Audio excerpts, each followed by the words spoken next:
Okay, welcome all of you for today's class, and the name of the chapter is Return of Income. And the name of the chapter is Return of Income. अब आप ये सोच रहे होंगे sir ये जो chapter है ये हमें क्यों पढ़ा रहे हैं? क्योंकि भाई साहब ये चैप्टर तनिक बहुत जरूरी है आपको पढ़ने के लिए, बिकॉज ये इंपॉर्टेंट है. कम से कम 6 to 8 marks, 8 marks trend analysis कह के बताता हूं. 8 मार्क्स, ये पता नहीं इंस्टीट्यूट को इस चैप्टर से क्या बहुत बड़ा लगाव है. जितना मेहनत आप पीजीबीपी में नहीं किए ना, उतना ही मेहनत आप रिटर्न ऑफ इनकम में कर लीजिए ना, मैं बता रहा हूं आपकी लाइफ बन जाएगी. इतना सिंपल चैप्टर, इतना सिंपल चैप्टर, एक ही चीज को घुमा फिरा के अलग अलग तीर से प्रेजेंट करना, and it is very simple. बस इसमें एक ही चीज है, you have to remember some points, nothing to understand, just remember. You have to learn some points. तो यही मेरा क्लास का ऑब्जेक्टिव होगा. कल भी मैं इसके ऊपर थोड़ा टाइम डिस्कशन करूंगा कि how you should revise your studies, how you should revise your income tax portion 1 day before exam. Possible होगा तो लास्ट डे ही होगा वो, जब सारा सिलेबस खत्म हो जाएगा. Then 1 day before exam techniques के बारे में हम डिस्कस करेंगे. Maybe half an hour of the day I will take, half an hour of the class I will take to tell you 1 day before exam आपको किस तरीके से prepare करना चाहिए. तो अगर आप पूरा का पूरा इनकम टैक्स मेरे साथ करना चाहते हो तो ट्यूसडे तक आपको मेरे साथ रहना है. वेंसडे से हम जीएसटी स्टार्ट करेंगे. तो मंडे से आप मतलब अभी आपको ध्यान रखना है कि इनकम टैक्स में हम लोग ने क्या क्या चैप्टर पढ़ा sir. Basic concept, residential status, पांचों हेड्स ऑफ इनकम, क्लबिंग किया, सेट ऑफ किया, ग्रॉस टोटल इनकम निकाला, डिडक्शंस अंडर चैप्टर 6A निकाला. अरे कुछ याद आ रहा है क्या भाई? उसके बीच में अगर कोई इनकम एग्जेम्प्ट है तो उसको सेक्शन 10 ने बोला कि चलो उसको एक्सक्लूड कर देते हैं, ये भी हम लोग ने किया. तो भैया ये सारा डिटेल्स जो भी हमने इनकम कमाया, तो ये क्या हम गवर्नमेंट को इन्फॉर्म करते हैं? क्या ये गवर्नमेंट को इंटीमेट करते हैं? Whether we do submit any documents, whether we tell this to government कि whether I have paid taxes और not. Yes, we inform to the government on basis of our return of income, जिसको अपने बोलते हैं ITR. समझते हो आप लोग? इनकम टैक्स रिटर्न, जिसके फॉर्म्स होते हैं जो हर साल नोटिफाई होते हैं, which you file for every assessment year. Now in this section we need to understand ki what are the main provisions of return of income, who is to file return, when he is to file return, when he is not required to file return, what are the documents which he has to file along with return, what are the information which goes in return, what if he does not file return, what are the consequences if he does not file return, what are the penalty implications, what are the interest implications, what are the fees implications. तो return में अपने ये सारा portions पढ़ेंगे. उसके बाद guys मैं आपको पढ़ाने वाला हूं पैन. कुछ याद आ रहा है? Permanent account number. रिटर्न से एक सवाल आता है 4 मार्क्स का, पैन से भी एक सवाल आता है 4 नंबर का. इसलिए दोनों मिला के 8 नंबर तो आपके एग्जाम में आएगा. अगर आप लोग पूरा का पूरा सुनते हो तो आज से आपका आज की क्लास का 8 मार्क्स का कंट्रीब्यूशन मेरे तरफ से. ये लो 8 मार्क्स का कंट्रीब्यूशन मेरे तरफ से. But you have to promise me that you will understand and you will not disturb me in chat box and you will fully concentrate to what I say. I promise you I will not let any one query to be there at the end of the class. सारा का सारा query आपका मैं solve कराऊंगा, लेकिन आपको मेरे से प्रॉमिस करना कि एक भी क्वेरी आपकी बचेगी. आप एक भी क्या बोलते हैं क्वेरी मेरे को अभी नहीं पूछेंगे, मेरे को डिस्टर्ब नहीं करेंगे, मेरे को पूरा पढ़ाने का मौका देंगे, बोलने का मौका देंगे, and then I will ask you to ask for some questions. आज का क्लास थोड़ा सा 15-20 मिनट ऊपर नीचे हो सकता है, तो प्लीज़ मेरे साथ बेयर करिएगा प्लीज़, क्योंकि आप जानते हो कि मेरे को आपको बहुत अच्छे से पढ़ाना है, सिलेबस भी कंप्लीट करवाना है. So I have to you have to cooperate with me and this much I can expect from you. Sir return बढ़ाइए सर, पता है सर? चलिए बताइए क्या करना है रिटर्न में. रिटर्न में क्या करना है? बस मैंने पूरा चैप्टर को Q&A बेसिस पे बना दिया. पहला क्वेश्चन ये रहा आपके स्क्रीन पे, what is return of income. नहीं पढ़ना एग्जाम में, पढ़ा दिया मैंने जो बोलना था. रिटर्न ऑफ इनकम एक ऐसा फॉर्म है in which the assessee furnishes information as to what is his total income, what is his tax payable which he file to the income tax department. Inform करता है कि ये लो, ये मेरा income details है सरकार, ये लो मैं आपको बता रहा हूं, इनकम टैक्स रिटर्न ITR. अब ये कौन कौन से फॉर्म्स होते हैं अपने पढ़ेंगे। ITR 1 होता है, ITR 2 होता है, 3 होता है, 4 होता है, 5 होता है, 6 होता है, 7 होता है, बहुत सारे ITR फॉर्म्स होते हैं। आई hope you know this. The particulars of income earned in different heads, cap gains, other source, PGBP, salary, ये सारा का सारा जो हेड्स आपने निकाले ये सब आप इन्फॉर्म करते हो। Gross total income, deductions, total income, tax payable are generally required to be furnished in a return of income. Not important, बस एक बार देख लेना। Very very very very important, who is required to file return, किसे किसे return file करना important है। इस सेक्शन को प्रणाम करिए, सेक्शन को प्रणाम करिए। अब मेरे को कोई नहीं पूछेगा कि सर क्या रिटर्न ऑफ इनकम का सेक्शन नंबर लर्न करना है क्या, बिकॉज मैं लास्ट क्लास में सारा सेक्शन नंबर्स आपको बता दूंगा, जो जो आपको लर्न करना है, जो जो आपको नहीं करना है। मतलब जो जो आपको लर्न करना है वो बता दूंगा, बाकी जो सेक्शंस है वो आप लर्न नहीं करोगे तो भी चलेगा, बट जो जो सेक्शन आपको लर्न करना है वो मैं आपको बताऊंगा। So you have to be with me. Who is required to file return of income? Section 139 subsection 1 बोलता है कि किसे किसे इनकम टैक्स रिटर्न फाइल करने की रिक्वायरमेंट है।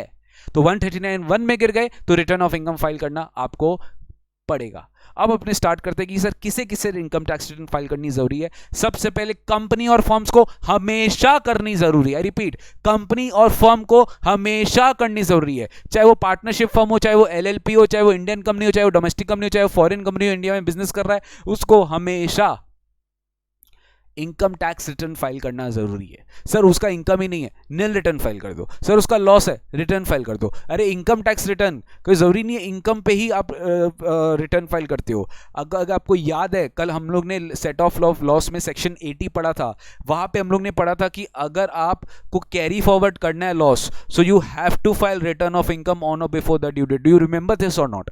If you have a loss this year, you want to carry forward, you have to file the return of income. आपको return file करना जरूरी है मेरे दोस्त। अगर आप नहीं फाइल करते तो आप लॉस कैरी फॉरवर्ड नहीं कर सकते। वो लॉस आपका डेड लॉस बन जाएगा, अगले साल जाएगा नहीं, और अगले साल जाएगा नहीं तो अगले साल क्या सेट ऑफ करोगे जब कैरी फॉरवर्ड ही नहीं होगा। तो if you do not file return on और before the due date, that's a very big default you are making under income tax law.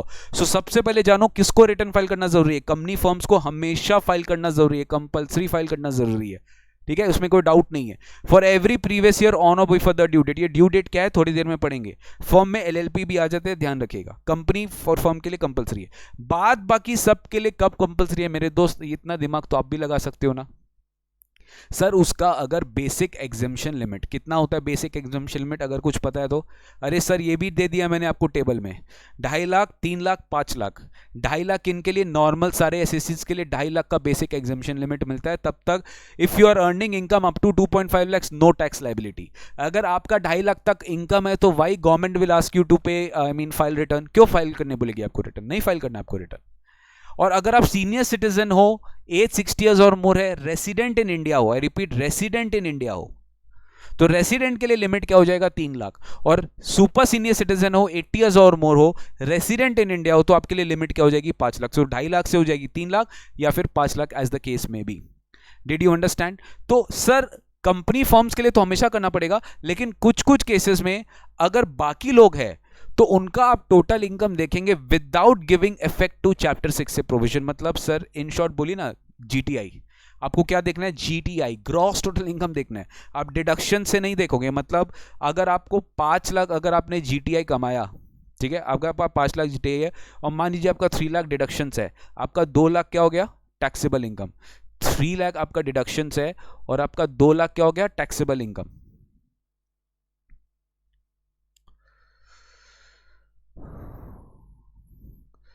Three lakh आपका डिडक्शन और आपका 2 लाख क्या हो गया? Taxable income. तो आप तो बोलेंगे सर ये तो 2.5 लाख से कम है। अरे नहीं बॉस, विदाउट चैप्टर 6 से you have to check GTI, you have to check GTI। तो ये तो बोला ही, और गवर्नमेंट ने पता है कैपिटल गेन्स में याद है जो अपने एग्जेम्पशन सीरीज पढ़े थे 54 सीरीज में, 54 B D G EC GA GB, ये सारे सेक्शंस पढ़े थे अगर आपको याद है। इसको भी गवर्नमेंट इग्नोर करने बोल दिया। मतलब अगर आप कैपिटल गेन में कोई एग्जेम्पशन क्लेम की हो, उसके कारण आपका ग्रॉस टोटल इनकम अगर कम आ रहा है तो वो एग्जेम्पशन को आप इग्नोर कर दो, एग्जेम्पशन को आप क्या कर दो? ऐड बैक कर दो। सेम अगर मैं आपको एग्जांपल लूँ, 5 लाख में से मैंने 5 लाख मैंने ग्रॉस LTCG कमाया, 5 लाख मैंने ग्रॉस LTCG कमाया, एंड ये मेरा 54 का एग्जेम्पशन है, दैट इज 3 लाख्स। तो गवर्नमेंट बोलता है इस 3 लाख्स को इग्नोर कर दो, ये 2 लाख प्लस 3 लाख 5 लाख, आपका 2.5 लाख से ज्यादा हो रहा है, बेसिक एग्जेम्पशन लिमिट क्रॉस किया, you have to file return of income, because government wants to check whether you have claimed this exemptions properly और नॉट। तो ये हो गया एक्सीडेड बेसिक एग्जेम्पशन लिमिट, तो आपको रिटर्न फाइल करना पड़ेगा। सर खाली इन्हीं को नहीं बॉस, अभी भी बहुत है, दिल्ली दूर है बॉस, 2 ही चीज अभी अपने पढ़े, कंपनी फर्म्स और अदर्स। चलिए इलस्ट्रेशन एक बार देखते हैं। राजेश एक नॉन रेसिडेंट है, एज 82 ईयर्स, बस आपको कंफ्यूज कर दिया, ये तो सुपर सीनियर वाला कोई है ही नहीं सर, क्योंकि नॉन रेसिडेंट है। Super senior citizen concept comes only in resident individuals. इनका टोटल इनकम तो 1,60,000 है, तो इनका बेसिक एग्जेम्पशन लिमिट तो 2.5 लाख ही होगा, लेकिन 1,60,000 है after deduction of 1,20,000। Oh my God, तो चैप्टर 6 से को हटाना पड़ेगा, तो 1,60,000 plus 1,20,000 gives me 2,80,000। 1,60,000 plus 1,20,000 1,60,000 plus 2 lakh, 1,60,000 plus 1,20,000 gives you 2,80,000, और 2,80,000 इज लेस देन कि more than 2.5 lakh, more than 2.5 lakh. Oh my God, basic exemption limit cross कर गया, तो इसको रिटर्न फाइल करना पड़ेगा। यस, इसको फाइल करना पड़ेगा। ये सब क्वेश्चन के साथ मैंने सोल्यूशन दिया है। ये सोल्यूशन मुझे नहीं पढ़ना है, क्योंकि ये सोल्यूशन आपको घर पे पढ़ने के लिए, यदि आपको ये समझना है कि एग्जाम में कैसे आपको एग्जाम का प्रेजेंटेशन देना है, so you have to see this solution and accordingly you will present the answers in your examinations. Okay, what I am doing in the class, I am discussing all the questions so that your concept gets clear. Sir next very important, finance act 2019 introduce किया था, amendment है। Finance act 2019 introduce किया था, amendment है, already मे term के लिए applicable था, कोई नया चीज अपने पढ़ नहीं रहे। रिटर्न ऑफ इनकम में बहुत ज्यादा रेलिवेंट एक अमेंडमेंट नहीं था, एक छोटू सा अमेंडमेंट था जो मैं आज आपको करा दूंगा, वो भी पैन में, ठीक है, बहुत ज्यादा रेलिवेंट नहीं है।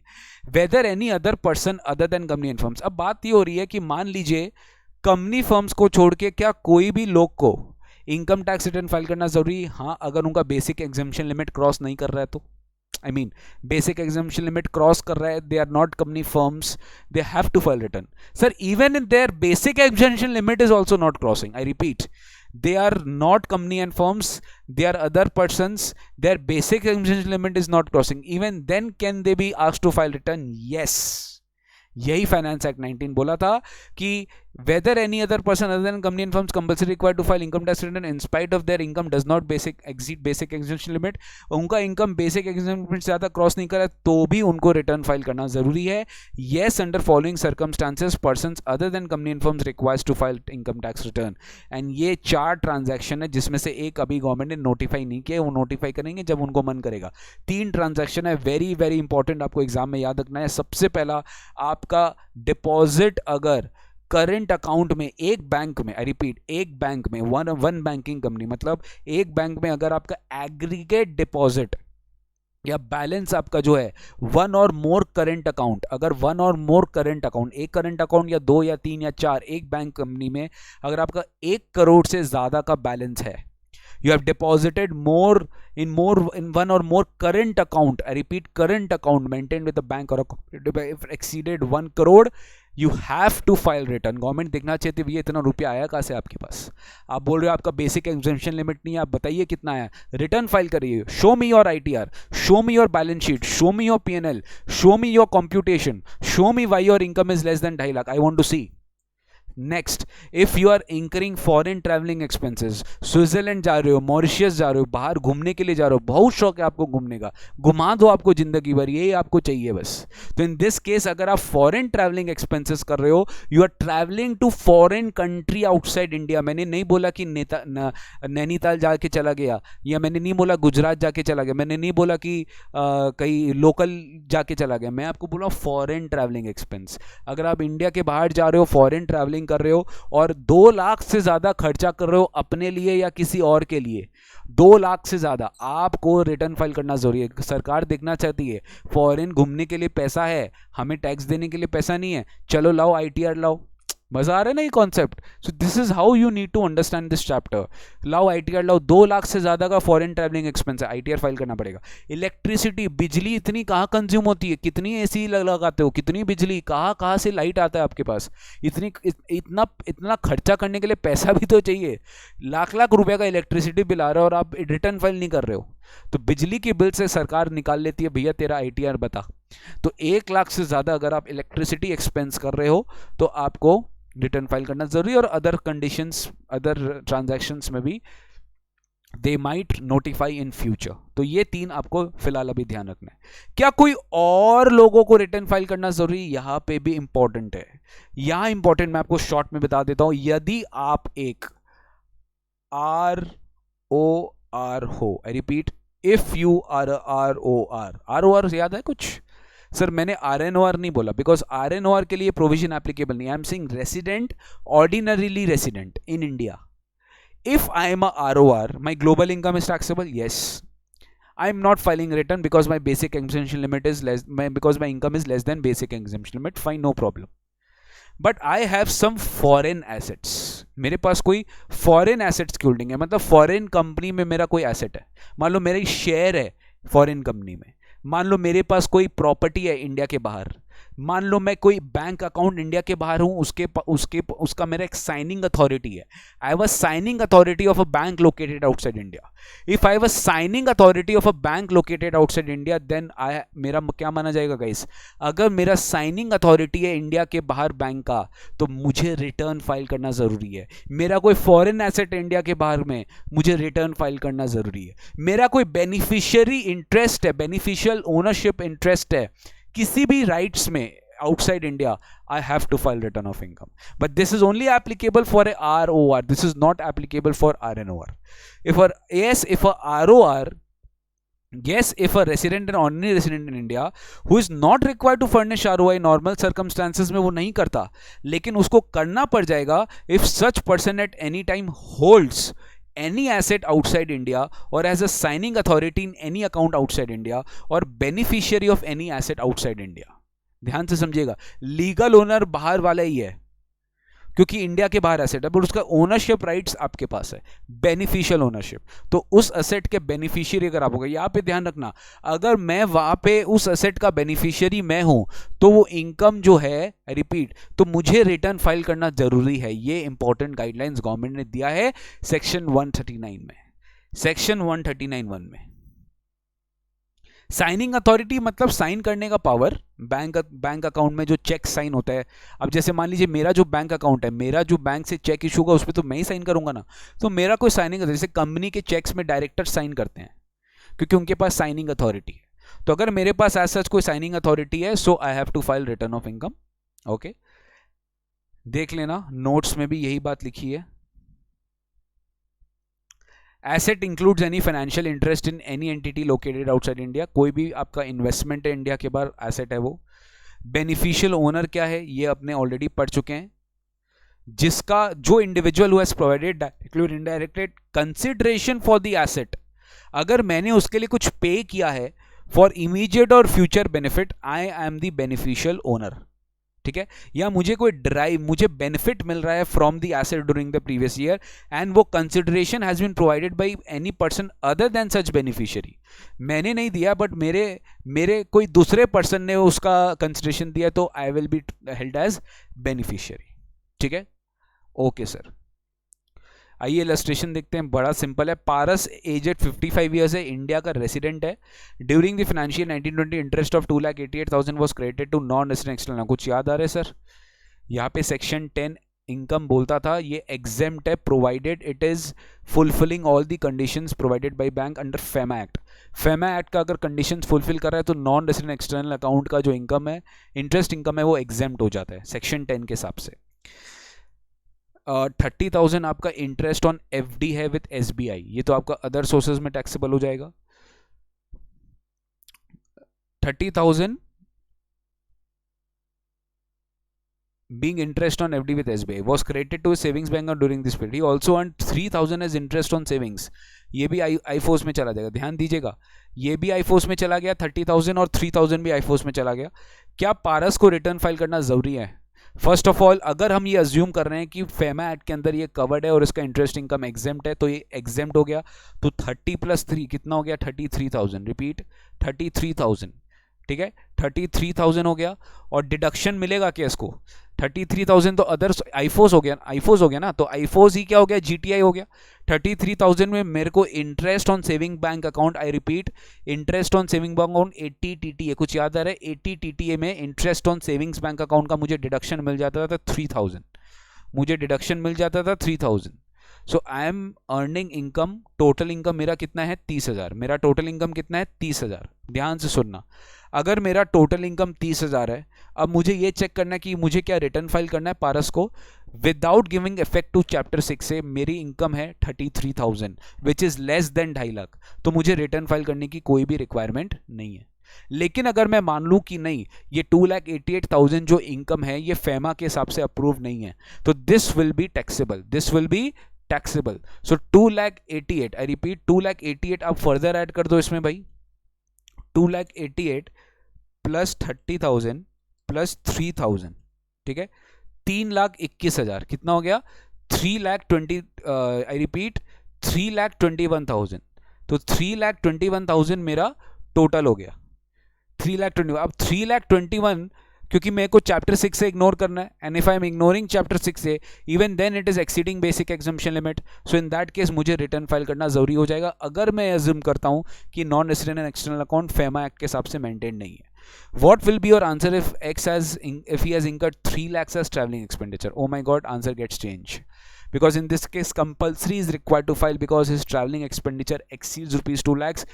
No matter his income does not exceed 2,50,000, but since his traveling expenditure exceeds 2 lakhs, his income will be, he has to require return. मतलब पहले तो ये देखा जाता था कि भाई कमाई कितनी हो रही है, अब ये भी देखा जाएगा कि खर्चा अगर आप ज़्यादा कर रहे हो तो भी हम आपको रिटर्न ऑफ इनकम फाइल करने के लिए बोल सकते हैं। Very very important. तो देखिए गाइस, इसका सोल्यूशन ऑलरेडी पूरा तरीके से दिया हुआ है।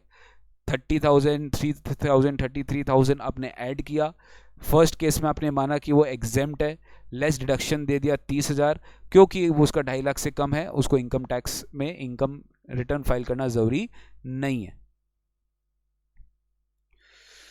प्लीज आप लोग कोई भी डाउट्स हो मेरे से पूछना, बाद में मैं सब बता दूंगा, अभी प्लीज क्लास में ध्यान दीजिए, ठीक है।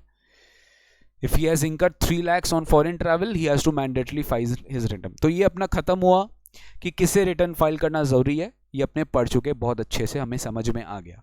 अब अपने देखते हैं कि what are the due dates of filing return. Due dates क्या है रिटर्न फाइल करने की?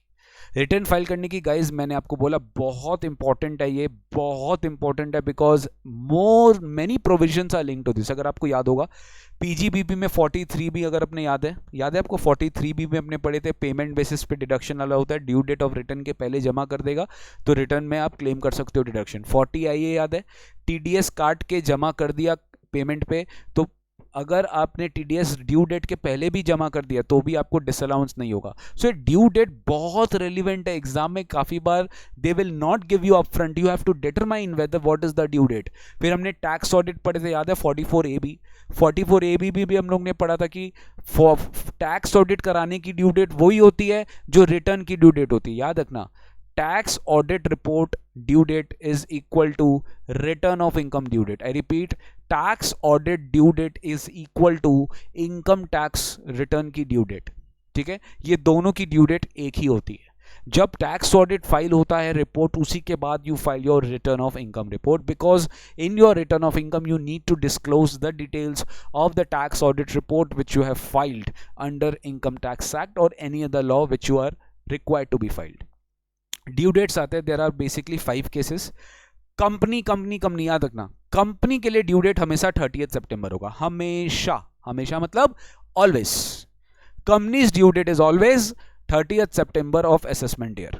ओके सर, कोई भी पर्सन कंपनी को छोड़ के, बिकॉज कंपनी का तो हमेशा ड्यू डेट 30 सितंबर है, कंपनी को छोड़ के अगर कोई पर्सन है whose accounts are required to be audited under income tax act, कुछ याद आ रहा है सर 44AB, कुछ याद आ रहा है 44AB, जिनका अकाउंट्स ऑडिटेबल है या जिनको अकाउंट्स इनकम टैक्स में ऑडिटेबल है और audit under any other law, I repeat audit under any other law, मतलब उनको किसी दूसरे लॉ में ऑडिट कराने की रिक्वायरमेंट थी, चाहे वो बैंकिंग रेगुलेशन एक्ट हो, इंश्योरेंस कंपनी एक्ट हो, इलेक्ट्रिसिटी एक्ट हो, they have to keep the accounts audited.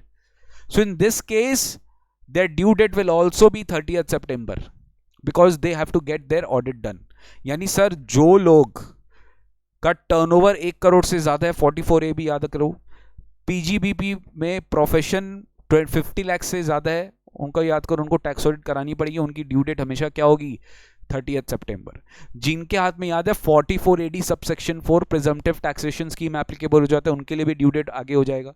या फिर जो इनकम लोअर क्लेम कर रहे हैं as compare to presumptive taxation scheme, even their income will be 30, due date will be 30 सितंबर। जहां जहां 44AB लग गया 30 सितंबर। Working partner of the firm whose accounts are required to be audited under income tax act और any other law, मतलब उस firm का जिसका टैक्स ऑडिट होता है या कोई दूसरा ऑडिट होता है इनकम टैक्स अदर लॉ में, other than income tax law में, उस फर्म का कोई वर्किंग पार्टनर बोला है, नॉन वर्किंग पार्टनर नहीं बोला है। नॉन वर्किंग पार्टनर यहां कवर्ड नहीं है बॉस। वर्किंग पार्टनर का जो ऑडिट ड्यू डेट होगा that will also be 30 September. I mean अगर फर्म का टैक्स ऑडिट रिक्वायरमेंट है तो बॉस फर्म जब तक अपना बुक्स क्लोज नहीं करेगा, फर्म की टैक्सेबिलिटी डिटरमाइन नहीं होगी, how will partner file his return? Because firm ने जो पैसा दिया, फर्म को जो डिडक्शन अलाउ हुआ या जो डिसअलाउंस हुआ, उसी के हिसाब से पार्टनरशिप फर्म में पार्टनर के हाथ में टैक्सेबिलिटी आती है। If you remember section 40B impose limits on the remuneration which is allowable to the firm in his hands। तो जितना रेम्यूनरेशन फर्म को अलाउ हो गया उतना फर्म के हाथ में टैक्स नहीं लगता, उतना पार्टनर के हाथ में टैक्स लगता है। एक्सेस जितना डिसअलाउ हो गया उतना पार्टनर के हाथ में टैक्स नहीं लगता है। तो भैया firm and partners books are very much related to each other and that is why उनको कनेक्ट कर दिया आपस में। Then comes SSE who is required to furnish under a report referred to in 92E. Sir, what is this report? This report name is, you can write form 3CEB. 3CEB. Basically, it's a transfer pricing report. जो भी लोग international transactions undertake करते हैं, उनके लिए due date हमेशा क्या आ जाता है, 30 नवंबर। जो भी इंटरनेशनल ट्रांजैक्शंस इंकर करते हैं उनके लिए ड्यू डेट हमेशा क्या आ जाता है, 30 November of the assessment year.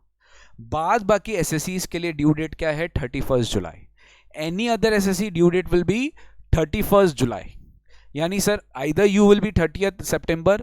क्यों बोला? क्योंकि ऑडिट होता है, टाइम लगता है, जब तक ऑडिट नहीं होगा आईटीआर फाइनल नहीं होगा। नवंबर और बढ़ा दिया बिकॉज यहाँ पे और रिपोर्ट्स को कंसिडर करनी पड़ती है, international reports, transfer pricing reports, time taking process. Audit तो कराना ही है, 3CEB भी कराना है, तो it will take more time. But जिनका और कोई टैक्स ऑडिट ये सब होता नहीं है, सिंपल केस है, तो उनके लिए बेसिक ड्यू डेट क्या है, 31 जुलाई। ठीक है। अब गाइज मेरे को थोड़ा स्पीड बढ़ाना पड़ेगा क्योंकि मैंने जहां मुझे स्लो करना था मैंने स्लो किया जानबूझ के, बिकॉज टाइम के हिसाब से this chapter is very easy and now I will be telling you the main parts of this chapter and then we will be very confident with this chapter। introduction देखती हैं फटाफट। Time limit, disagree कर रहे हो या agree कर रहे हो, ये क्वेश्चन है। Time limit for filing return under section 139(1) in case of mister A having total turnover is 160 lakhs for the year ended. मतलब कितना टर्नओवर है, 1.6, मतलब 2 से कम है। याद है 2 करोड़ से कम है, लेकिन 160 lakhs 1 करोड़ से ज्यादा है, यानी टैक्स ऑडिट करानी पड़ सकती है इसको। Whether or not opting to offer PTS under 44AD, उसका ड्यू डेट 30 सितंबर है। ये बताइए अग्री करोगे कि डिसएग्री? अरे चाहे पीटीएस में जाओ चाहे ना जाओ, तुम्हारा टर्नओवर 1 करोड़ क्रॉस हो गया तो आपको हमेशा ऑडिट आपकी ड्यू डेट हमेशा क्या होगी, 30 सितंबर। क्या ये सही है कि गलत? बिल्कुल गलत। Sir if I am opting for PTS my due date, I repeat, if I am opting for PTS, if you remember 44AB में हम पढ़े थे your turnover limit will be 2 crore and if your turnover limit is 2 crore you don't have to get your tax audit done. And if you do not get your tax audit done, your due date will become 31st July. It will not be always 30th September. But if you do not opt for PTS, then हम मानते हैं आपका 1 करोड़ से ज्यादा है and you have to get your tax audit done. देखिए सब चीज linked है। PGBP 44AB linked with return of income section 139(1). अगर पीजीबीपी में टैक्स ऑडिट हो रहा है तो यहां पे रिटर्न का 30 सितंबर होगा, वरना 31 जुलाई होगा। तो ये बिल्कुल भी गलत है। Whether or not opting to offer is not good question, ये बिल्कुल भी गलत है। ठीक है, चलिए तो सॉल्यूशन है ये इसका आगे। Return of loss section 139(3), return of loss section 139(3), यहां पे हमें ये सबसे पहले बताना है गाइस, सेक्शन 139(1) में हम पर समझ गए इनकम टैक्स रिटर्न किसे फाइल करना है, ड्यू डेट क्या है, ये हम समझ गए। अब हमें ये बताइए सर कि रिटर्न ऑफ लॉस क्या होता है, that is section 139(3). Very simple, set of and carry forward में पढ़ चुके थे। Loss return means you have incurred loss in this year, you do not pay income tax, but you have loss, you will carry forward that loss, and for carry forward the loss you have to file your return on or before the due date. If you do not file your return on or before the due date, definitely you're not going to get any of the deductions. I mean you're not going to get any loss benefit. ये बोलता है section 80। आपको return of, आपको losses claim करने के लिए, carry forward करने के लिए you have to file due date. लेकिन इसकी दो एक्सेप्शन है, फिर remember, house property loss and unabsorbed depreciation will still be allowed to be carried forward even if you do not file return on और before the due date. ये सब कुछ guys यहाँ लिखा हुआ है, मुझे रिपीट कराने का दरकार नहीं, मुझे आपको लाइन रीड कराने का दरकार नहीं है। That is for your self purpose at your home. Main concept फंडा जो में है वो मैं आपको यहाँ पे क्लास में समझा दिया। तो return of loss is required to be furnished if a person wants to carry forward his loss. It shall be furnished in the same manner as if he is furnishing return under 139(1). मतलब समझते, जो due date था 139(1) में, वही due date होगा 139(3) में। यानी loss return को भी वैसे ही फाइल करो जैसे वो रिटर्न है under section 139(1). If any person has sustained any loss, he wants to carry forward the loss: business loss, speculative loss, loss from specified business, capital gain loss and OMRH loss। तो ये 5 loss जो है ये carry forward तभी करना अगर आपने return timely file किया तो, वरना आप इसे कैरी फॉरवर्ड नहीं कर सकते। ठीक है, यहाँ पे देखिए रिक्वायरमेंट ऑफ सेक्शन 80 भी लिखा हुआ है। In order to carry forward the loss, SSE shall file return of loss on or before the due date। Original due date miss किया तो रिटर्न ऑफ लॉस गया, कैरी फॉरवर्ड नहीं कर सकते आप अगले साल। तो losses which can be carry forward even is loss return is filed after due date, ये याद है, वेरी इंपॉर्टेंट। HP लॉस, और अभी मैंने आपको बोला अनअब्जॉर्ब्ड डेप्रिसिएशन अंडर सेक्शन 32। चलिए सर, तो ये देखिए पॉइंट्स रिमेंबर है, ये आप पढ़ लेना, ये आपके लिए लिखा हुआ है। You can see this. Loss of current year cannot be carried forward unless ROL is submitted before the due date, but brought forward loss is very important, very important। अच्छा क्वेश्चन है ये सर। पुराने साल का loss, ध्यान से सुनिए, कभी भी ये नहीं बोला है, ये बोला है कि इस साल का लॉस अगर आपको अगले साल लेकर जाने तो इस साल का रिटर्न टाइमली फाइल करिए। I repeat, current year loss can only be carried forward to the next year if you file current year return on or before the due date। Sir मेरी पुराने साल की लॉस थी, पुराना साल return timely file किया था, I brought forward that loss to this year return I am not filed timely, so that year loss can that be carried forward to the next year. मतलब बात यही है कि क्या ब्रॉड फॉरवर्ड लॉसेस के ऊपर भी ये रेस्ट्रिक्शन एप्लीकेबल है। तो यहां पे क्वेश्चन है, but brought forward loss can B carried forward, the losses of earlier is the losses for early year for which loss return was filed timely even if ROL is not filed in the current year. मतलब इस साल में आप return of loss timely file नहीं किए, but पुराना साल में आप टाइमली फाइल किए तो उसका लॉस का बेनिफिट आपको मिल जाएगा। आई hope you understood this point. ठीक है, ये कुछ फ्रीक्वेंटली आस्क्ड क्वेश्चंस है, ये याद दिया हुआ है, आप देख लेना, it's very simple. Can loss be set off if ROI is furnished after the due date. मुझे बताइए, अरे क्या पूछ रहा हूं मैं, सेम चीज तो रिपीटेड है। लॉस सेट ऑफ नहीं हो सकता because section 80 red with 139(3) allow नहीं करता बॉस, वो कैरी, अच्छा सॉरी, सेट ऑफ पूछा है। Very good question. सर मुझे बताइए, मैं इस साल लॉस इंकर किया, क्या मैं लॉस को इनकम के साथ सेट ऑफ कर सकता हूं? मैंने रिटर्न टाइमली फाइल नहीं किया। अरे यहाँ पे तो सेक्शन 80 ने कभी भी सेट ऑफ के ऊपर रेस्ट्रिक्शन ही नहीं डाला। मतलब सेट ऑफ मतलब समझ गए, you have loss from specified business, you have income from specified business, you did not file your return timely this year, कोई प्रॉब्लम नहीं है, you can definitely claim set off में there is no restriction। section 80 prohibits the carry forward of losses ROL is not filed or it is filed after the due date, it does not prohibit set off of loss, therefore losses can be set off even if ROI is furnished after due date। but उस losses का अगर unutilized कुछ रह गया, carry forward करने के लिए कुछ रह गया, तो वो carry forward नहीं कर पाएंगे। Due date of filing is मान लो 30 सितंबर, आपको एक केस स्टडी बेस्ड क्वेश्चन दिया है और मिस्टर ए रिटर्न ने फाइल किया 15 अक्टूबर, लेट फाइल किया है। Business loss 8 lakh, other sources 6 lakh, total income कितना हो गया 2 लाख। इस set off loss under PGBP correct as per section 80? क्या business loss other sources income के साथ हो सकता है? क्या business loss other sources income के साथ सेट ऑफ हो सकता है? ये अदर सोर्सेस मान के चल रहे, कैजुअल इनकम नहीं है, तो yes definitely PGBP loss can be set off with IFOS, because set off पे कोई रेस्ट्रिक्शन नहीं है। बट इसको जो इसके सेट ऑफ करने के बाद जो लॉस आएगा वो आप कैरिड फॉरवर्ड नहीं कर सकते, वो आप कैरिड फॉरवर्ड नहीं कर सकते। That is the restricted part in section 80। I hope आपको ये सब पहले नहीं पता था, आज आपको पता चला है। काफ़ी स्टूडेंट्स को ये पहले पता चला, मुझे पता है, एंड दैट इज़ वाई मैं इस पर थोड़ा सा टाइम आपको ज़्यादा लगा रहा हूँ। Due date of filing return is 30th September in case of mister C. Return file हुआ है 15 अक्टूबर को। बिजनेस लॉस है 1 लाख का। ब्रॉड फॉरवर्ड लॉसेस है पुराने साल का, जिसका लॉस रिटर्न आपने टाइमली फाइल किया था। तो सर इसमें कोई रेस्ट्रिक्शन नहीं है, ध्यान दीजिएगा, ये आराम से कैरी फॉरवर्ड हो सकता है, क्योंकि ब्रॉड फॉरवर्ड लॉसेस था पुराने साल का जिसका लॉस रिटर्न टाइमली फाइल हुआ था 3 lakhs. Whether losses can be carried forward, losses of AY 1920 can be carried forward to AY 2021 as ROI for AY 1920 has been filed within the due date, but losses for AY 2021 shall not be carried forward because the loss return was not filed within the due date. मैंने आपको बोला ये chapter बहुत simple है, एक बार topic समझ लेंगे, एक बार मैसेज समझ जाएंगे, you will definitely understand everything.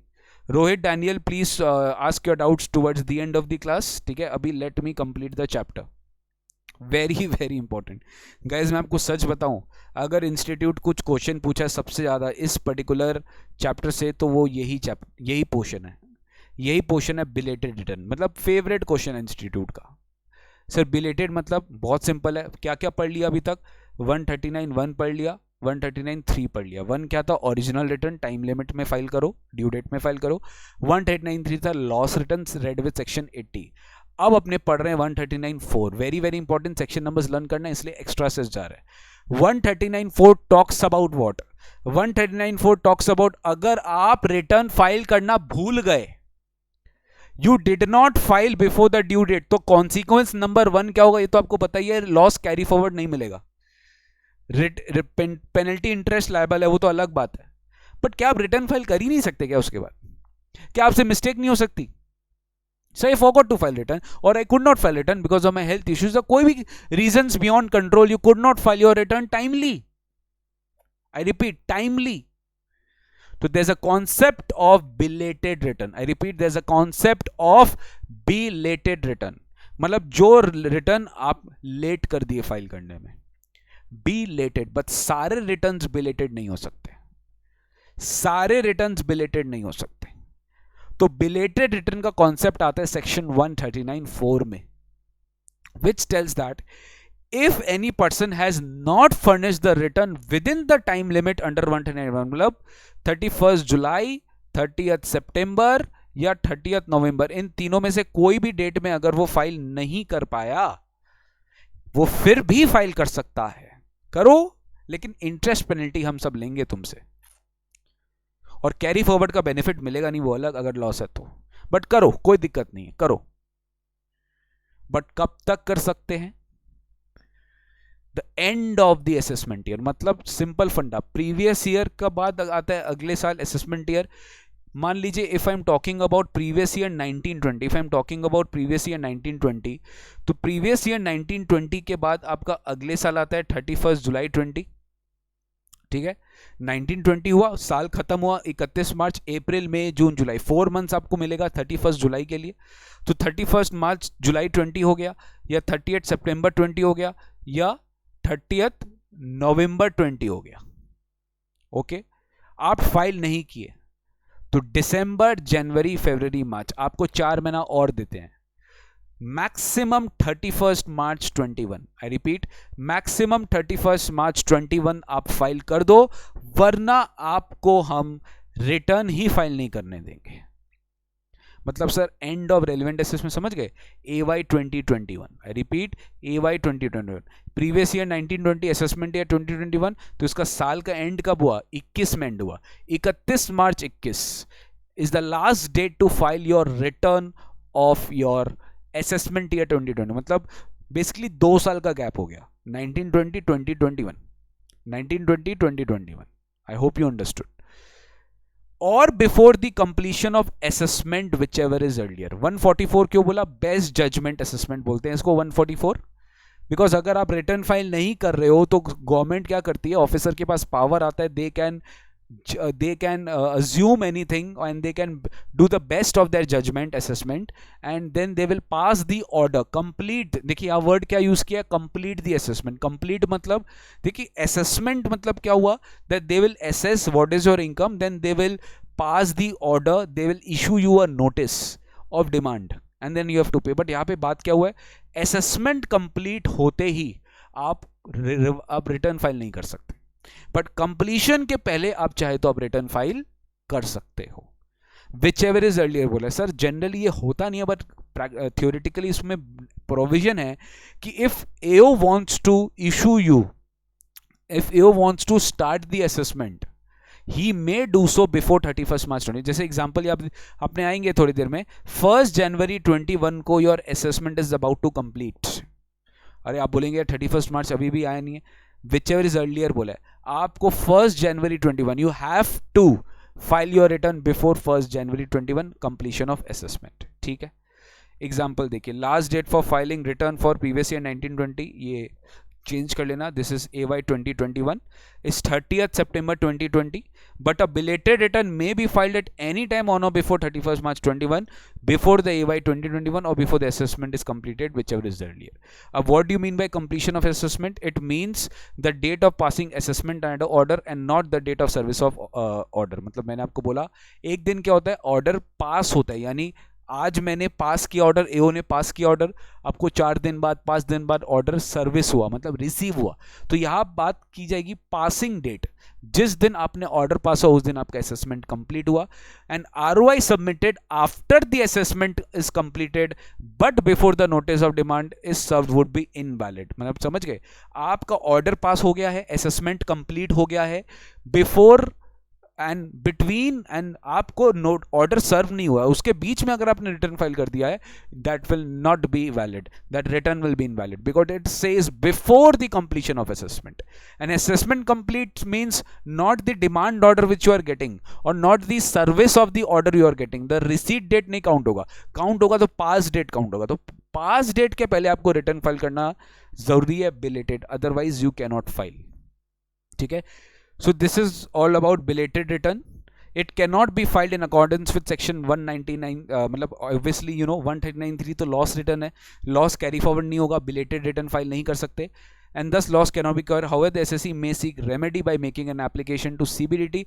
ये एक सर्कुलर है गाइस, जो इतना अपने को पढ़ना नहीं है, वहाँ पे गवर्नमेंट ने बहुत ही स्पेशल, अगर आपका कोई केस है या कोई रीज़न है where it is justified to you to give you relaxation, in that के CBDT के पास आपको जाना पड़ेगा और central board of direct tax के पास जाना पड़ेगा, जहाँ पे आप उनसे टाइम की रिलैक्सेशन रिक्वेस्ट करेंगे कि आपको एक स्पेशल टाइम ग्रांट किया जाए because of your specific reason. But that is very extra ordinary situation which is 1 out of lakh cases आपको ग्रांट किया जा सकता है। Next comes frequently asked cases। For previous year 1920, up to which date can SSC file ROI if no ROI has been filed and no assessment order has been made? मान लो कोई order अभी तक बनाया नहीं है और कोई रिटर्न अभी तक आपने फाइल नहीं किया है, तो 1920 का आप कब तक फाइल कर सकते हो, मेरे को बताइए। सर ओरिजिनल रिटर्न तो 31 जुलाई 2020, 30th September 2020 और 30th November 2020। Else you can also file belated return at the end of the assessment year, that is 31st March 2021, that is 31st March 2021। अब next, for previous year 1920 no ROI has been filed, लेकिन एओ ने assessment कर डाला 31 दिसंबर को ही। Oh my God, याद है कुछ, 31 जुलाई, 30 सितंबर, 30 नवंबर, date crossed, return file नहीं किया, बस 31 दिसंबर को एओ ने असेसमेंट कर डाला। Up to what date can SSC file ROI, बताइए फटाफट। 31 दिसंबर को अगर असेसमेंट कंप्लीट हो, अब आप बोलेंगे सर मेरे पास तो 31 मार्च 21 है, मैंने क्या बोला था आपको, which ever is earlier. Assessment complete कर दिया, तो असेसमेंट कंप्लीट करने के पहले यानी 30 दिसंबर तक या बिफोर 31 दिसंबर, मतलब 30 दिसंबर 2020 तक उसे रिटर्न फाइल करना जरूरी था, वो उसके बाद नहीं कर सकता है। After the assessment is completed he can not file a return, that is a belated return, he cannot file। okay sir, ये इलस्ट्रेशन अपने करते हैं, ये इलस्ट्रेशन के पहले अपने रिवाइज रिटर्न करते हैं, बिकॉज रिवाइज रिटर्न पहले आएगा फिर ये इलस्ट्रेशन आएगा. That is section number 139.5. बहुत ही सिंपल. तो 139.1 पढ़ लिए,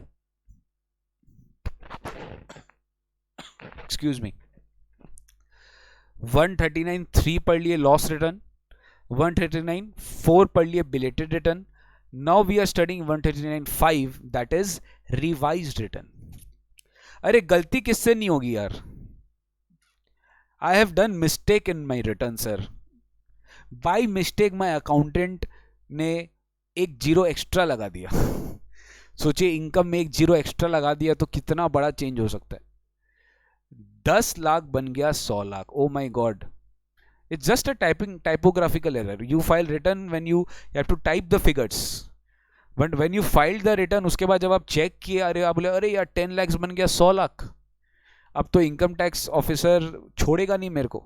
जब वो देखेगा मैंने टैक्स पे किया 10 लाख के हिसाब से और मैंने रिटर्न में दिखाया 100 लाख रुपया इनकम, कल ही आपके पास लव लेटर आ जाएगा, डिमांड नोटिस आ जाएगा कि आप डिमांड पे करिए इतना. अब क्या करेंगे?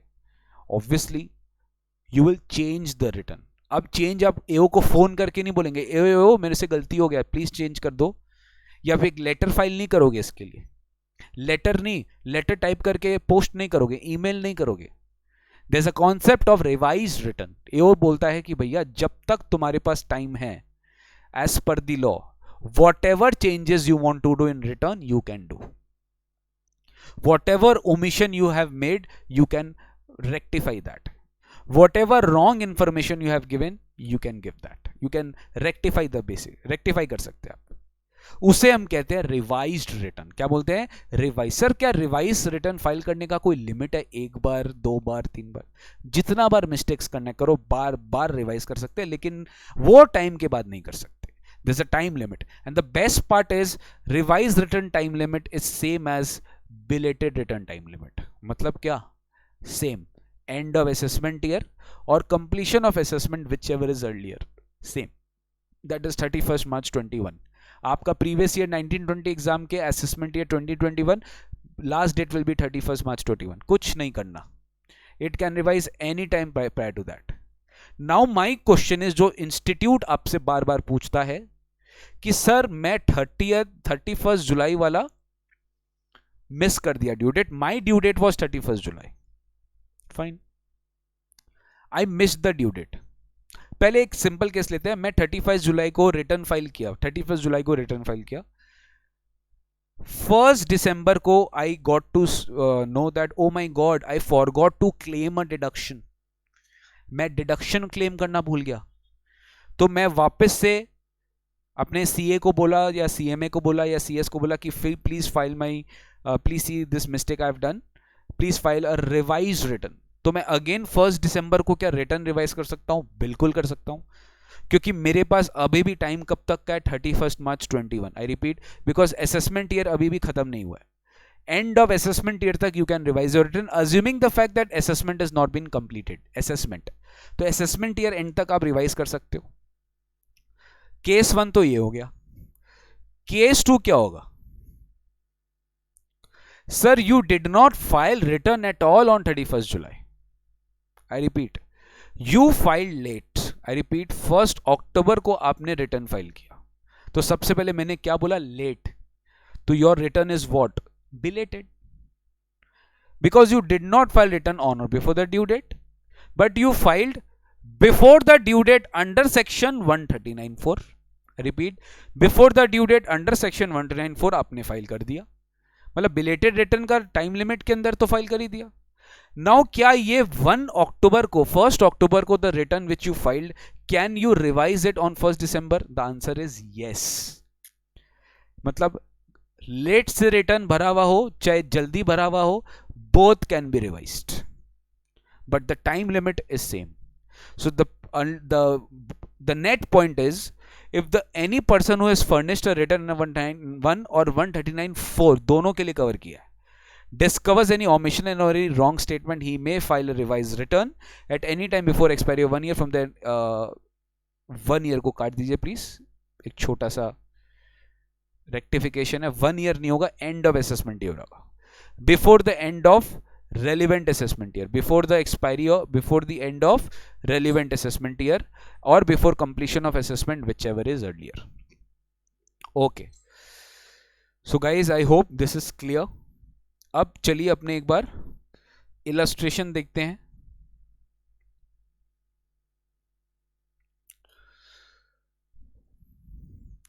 Mr. Vineet submits his return of income on 12 September 20 for assessment year 2021 consisting of income under the head salaries, income from house property and bank interest.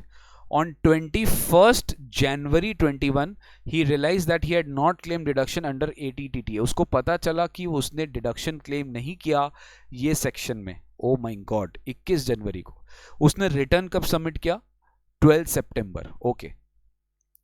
Sir Vineet है, इंडिविजुअल है, मान के चल रहे इसका टैक्स ऑडिट नहीं होता क्योंकि इसका पीजीबीपी इनकम नहीं है, इसका एचपी इनकम है, सैलरी और बैंक इंटरेस्ट है, तो मैं मान के चल रहा हूँ उसका टैक्स ऑडिट नहीं होता. तो his return due date was 31 July and he filed return on 12 September, means this return is a belated return under section 139(4). This return is a belated return under section 139(4).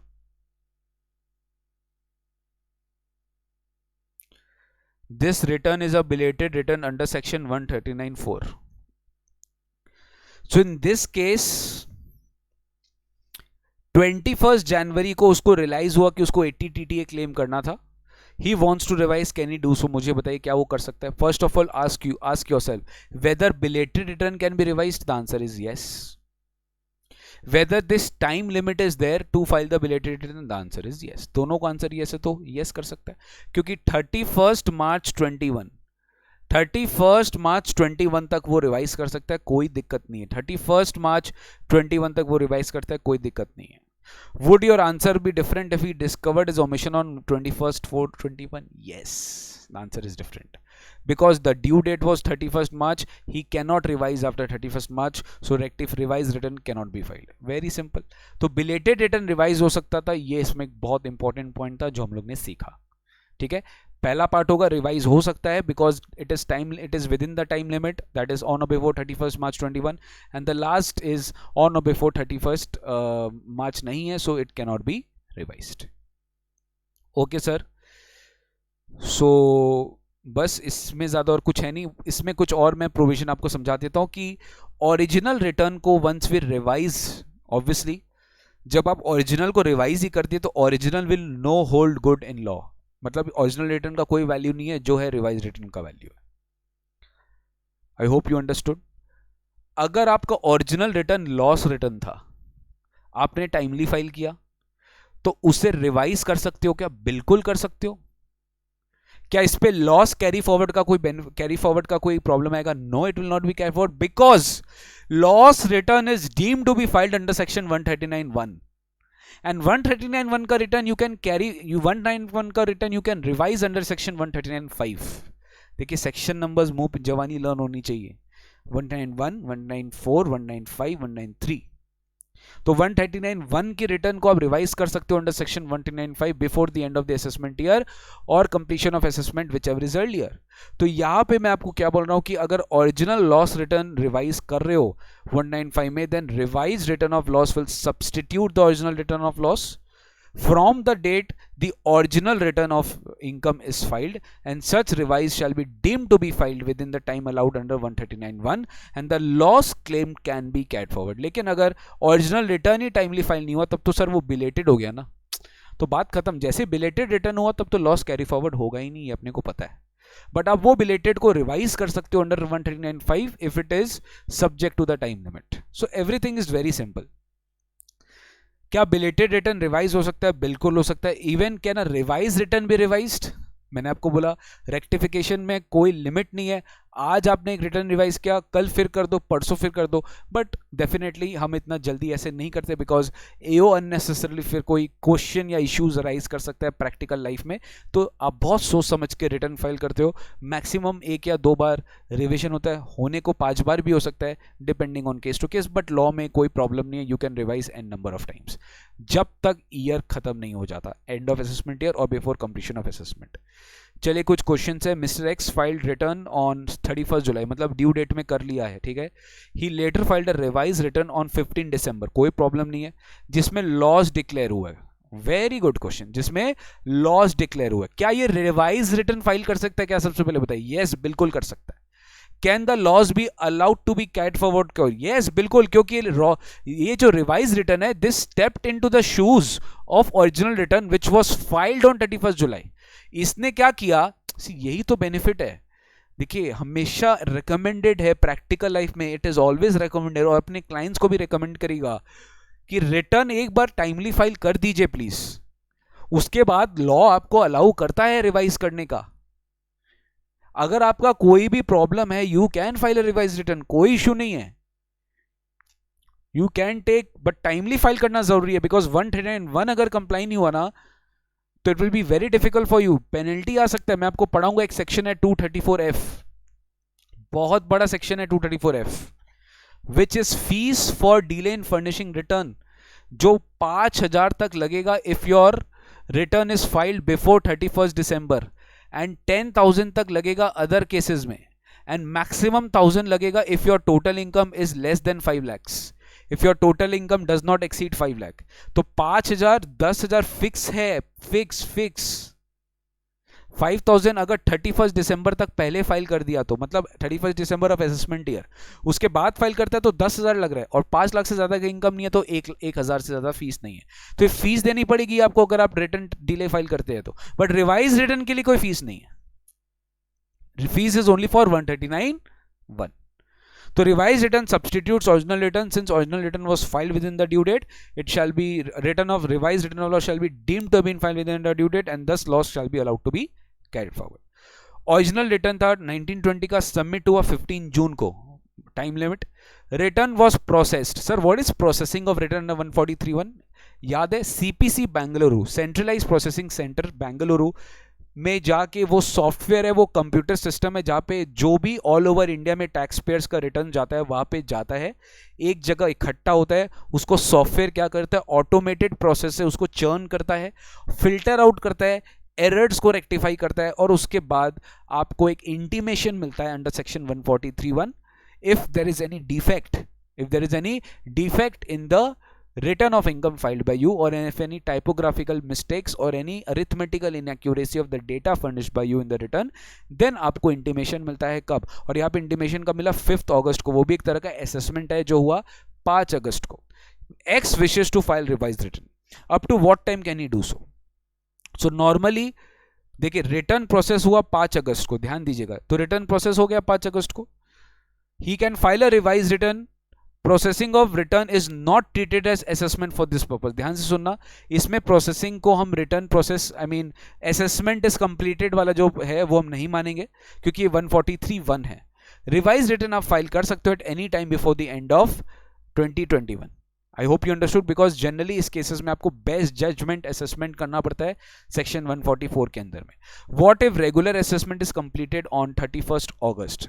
हाँ, अगर ये वाला assessment हो रहा है, रेगुलर असेसमेंट 31 अगस्त के दिन ही complete हो गया, तो आप 30 अगस्त तक ही रिवाइज रिटर्न फाइल कर सकते हो. आप उसके बाद रिवाइज रिटर्न फाइल नहीं कर सकते. आप रिवाइज रिटर्न फाइल नहीं कर सकते. लास्ट में very very unimportant defective return, that is section 139(9). Defective return क्या कहते हैं सर?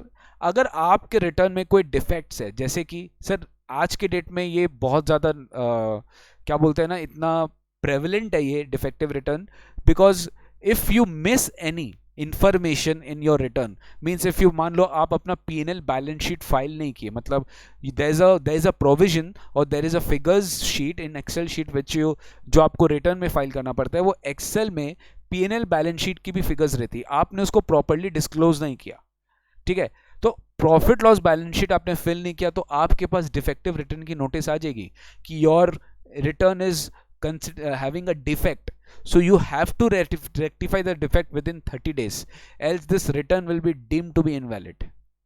तो आप क्या करते हो? आप एक रिटर्न वापस से फाइल करते हो in response to the notice which you have received under section 139(9). तो वो रिटर्न को आप 139(9) में फाइल करते हो. ठीक है, अब वो कब फाइल होता है ये बता रहा है.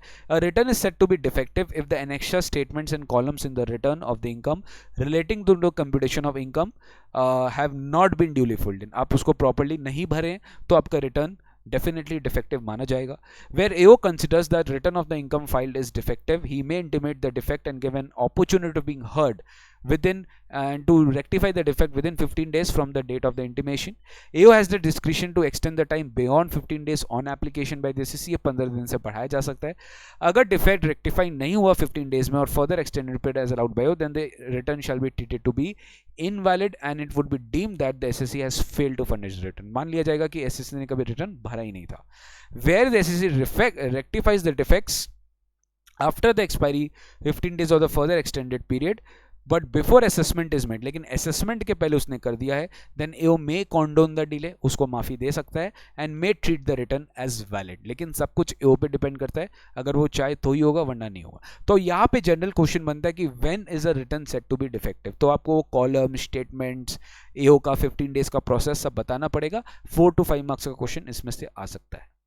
अब आते हैं गाइस अपने 139. अब कुछ स्पेशल एसएससी के रिटर्न्स में आते हैं. बहुत सिंपल है, एक बार रीड कर लेना, ज़्यादा इंपॉर्टेंट नहीं है. बस 5-7 मिनट और क्लास चलेगा, उसके बाद अपने खत्म करेंगे.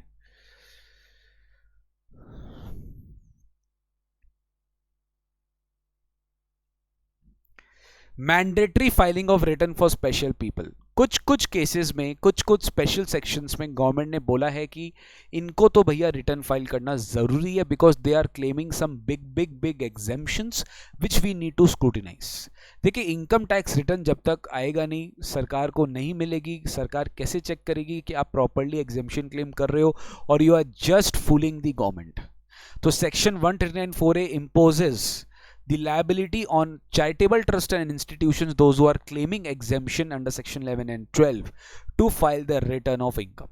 मैं सिंपली यही बोल रहा हूं, अंदर का बात आप पढ़ लीजिएगा. नेक्स्ट, पॉलिटिकल पार्टीज को भी रिटर्न ऑफ इनकम फाइल करना जरूरी है. जो लोग एग्जेम्पशन क्लेम करते हैं 13A में, याद है ये सब कुछ अपने पढ़ चुके हैं, जो एग्जेम्पशन क्लेम करते हैं 13A में, उनको भी पॉलिटिकल पार्टीज को 194B में रिटर्न फाइल करना जरूरी है. देन कम्स 194C, जो बड़े बड़े साइंटिफिक रिसर्च के expenditures, section 35 of PGBP income, अगर आपको याद है, साइंटिफिक रिसर्च एसोसिएशंस होते हैं, न्यूज़ एजेंसी होती है, ट्रेड यूनियंस होते हैं, बहुत सारा डिटेल्स है, बहुत सारे लोग होते हैं, उनको मैंडेटरी रिटर्न फाइल करना पड़ता है 139(4)C में, जिनका इनकम सेक्शन 10 में एग्जेम्प्ट होता है. Next comes 194D, that is university colleges या एजुकेशनल इंस्टीट्यूशंस या अदर इंस्टीट्यूशन जो सेक्शन 35 में अप्रूव्ड है, उनको अगर हम वो साइंटिफिक रिसर्च पर्पस के लिए कर रहे हैं, या यूनिवर्सिटी या कॉलेजेस अगर वो हैं, और उनका हमेशा उनको रिटर्न फाइल करना जरूरी है. It is mandatory irrespective of nil income. ऐसे तो और भी है, देखिए 4E एंड 4F में भी है 194E एंड 4F, बट वो इतना रेलिवेंट नहीं है. जितना रेलिवेंट था मैंने आपको पढ़ा दिया. ये सारे सेक्शन जिनका मैं नाम लिया 194A 4B 4D, ये सारे सेक्शन जिनका मैं नाम लिया 194A 4B एंड 4D, ये 3 सेक्शन में अगर assessee fail to file return of income, then उनके ऊपर सेक्शन 272A जो आपको फाइनल में पढ़ाया जाएगा, इसके अंडर में पेनल्टी लगाया जाता है 100 रुपया पर डे के हिसाब से. कितना रुपया? 100 रुपया पर डे के हिसाब से, during which the failure continues. मतलब जितना ज़्यादा रिटर्न पे डिले, उतना ज़्यादा पेनल्टी आप पे लग सकता है, 100 रुपीज़ पर डे. ठीक है, so that's it guys about this chapter, that is return of income का फर्स्ट पार्ट. मैं बोल रहा हूँ पूरा चैप्टर खत्म नहीं हुआ है. रिटर्न ऑफ इनकम में जो रिटर्न वाला पार्ट है वो खत्म हो गया. 2 पार्ट अभी भी बाकी है जो अपने डिस्कस करेंगे, that is pan and Aadhaar. Largely यही बाकी है, बहुत सिंपल है. Pan and Aadhaar. Sir pan है सेक्शन 139A में, किसे पैन के लिए अप्लाई करना पड़ता है, किस फॉर्म में अप्लाई करना पड़ता है, कब अप्लाई नहीं करना पड़ता है, what is the importance of PAN, where does he quote PAN, in what documents does he quote PAN, तो ये सब अपने पढ़ेंगे.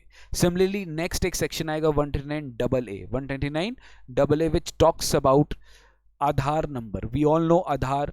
तो इनकम टैक्स में भी quoting of Aadhaar number section 139AA provides that आपको कई कई जगह आधार कोड करना पड़ेगा. और आजकल तो इंटरचेंजेबिलिटी की भी प्रोविजन आ गई है कि जहाँ पैन नहीं काम करेगा वह आधार के थ्रू आप अपना कोट करके, आधार नंबर कोट करके you can do this, that is sufficient enough as per section 139AA। फिर एक अपने पढ़ेंगे tax return prepare scheme, TRP जिसको अपने बोलते हैं। They are special people who can prepare your tax returns, who are eligible to file your tax returns. तो कौन होते हैं वो भी अपने पढ़ेंगे। फिर अपने लास्ट में पढ़ेंगे ITR फॉर्म्स। क्या फाइल पढ़ेंगे? ITR फॉर्म्स, कि कितने ITR फॉर्म्स है इनकम टैक्स रिटर्न में। तो ITR फॉर्म्स कौन कौन क्या क्या ITR फॉर्म्स फाइल करेगा, this we need to understand. So guys कल का टॉपिक, कल का दिन भी हाफ डे आई थिंक इसमें लग जाएगा मेरे को कराने के लिए। So tomorrow half day I will be continuing with this topic, return of I mean permanent account number, PAN and Aadhaar and जो बाकी का टॉपिक्स है। उसके बाद tomorrow we will start with TDS। कल अपने TDS पे स्टार्ट करेंगे, आज अपने इतना ही रखते। Next part will be discussing with the TDS and TCS। तो TDS एंड TCS अपने नेक्स्ट क्लास में करेंगे। आज अपना रिटर्न ऑफ इनकम का जो फर्स्ट क्लास है अपने यही ओवर करते हैं। उसका जो second part of the class रहेगा वो अपने कल कंटिन्यू करेंगे, ठीक है। So that's it from my side for today. आज के लिए अपने इतना ही रखते हैं, बिकॉज ये चैप्टर में जो रिटर्न ऑफ इनकम वाला पार्ट था वो मैंने करा दिया है। उसमें से कोई भी चीज़ आप छोड़ नहीं सकते, बिकॉज एवरीथिंग इज रेलिवेंट। आपको जनरली यही पूछा जाता है कि आपका ड्यू डेट क्या है, आपको रिटर्न फाइल करना जरूरी है कि नहीं, और इनके प्रोविजंस ऐसे है ना कि बहुत सारे चैप्टर्स में लिंक्ड है। So you can not leave anything, to be precise, everything you have to do it. Okay.